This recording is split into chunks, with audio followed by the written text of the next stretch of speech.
Hey guys, Zane here with another quick one take review, and today I want to talk about the new Interrupters album, In the Wild.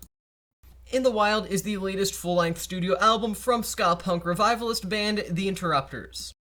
Fronted by Amy Allen as Amy Interrupter, the Interrupters have always been one of the more popular acts of the current ongoing but subtle ska punk revival sub-movement, as well as one of the most impactful and generally relevant within the mainstream, having toured with bands like Imagine Dragons, and generally speaking, having more influence and power than the vast majority of their peers. After a very successful outing with 2018's Fight the Good Fight, the band's latest effort sees them come back in disappointingly weak form. Although they are a ska punk band through and through, still to this day, In the Wild sees the Interrupters take on more of the calculated heartbreak and angst of pop punk instead. Now, this was surely a promising idea during the making of the album, and really it's a promising idea on paper in general. It could have easily led the band to another successful record, even if it wasn't quite as great as Fight the Good Fight. It didn't need to be, it just needed to be good.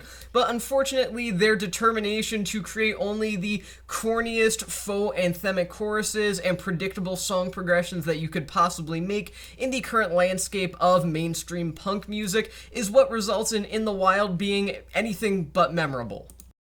It certainly doesn't help that poor, flat production causes songs like Kiss the Ground, which do have genuine potential, to sound horrifically 2D and utterly lifeless, especially in comparison to other ska punk and pop punk revival acts like Jeff Rosenstock. The features from ska and reggae-related artists like the Skints and Rancid's Tim Armstrong are also quite pointless overall, as really they aren't proper collaborations. They just feel like pandering to the Interrupters' core audience to sort of give reference to these other people that you may or may not know that make similar-ish music to them, but not quite. It's a genuine shame, as the vast majority, if not all of the artists that are featured on this record actually make some great music on their own and could have done fantastic collaborations with the Interrupters. And I also say that as a big Tim Armstrong fan as well, and just no one is really all that prominent here overall, which is frankly disappointing because it could have boosted the record at least slightly and made it a bit more engaging overall, but it just doesn't work out that way. Even with the band picking up steam sort of towards the end of the record with songs like Burdens, I really don't think that there's anything done here that's all that remarkable. In fact, if there is one thing that In the Wild is, it's dreadfully unremarkable. This is a completely forgettable listening experience that is largely just heartless. So overall, while In the Wild is definitely not one of the worst records of the year, it's certainly one of the most disappointing and one that could have been much better than it actually ended up being, but it just feels like a passionless outing from a once very good band. I'm going to give this album 2.5 stars out of 5.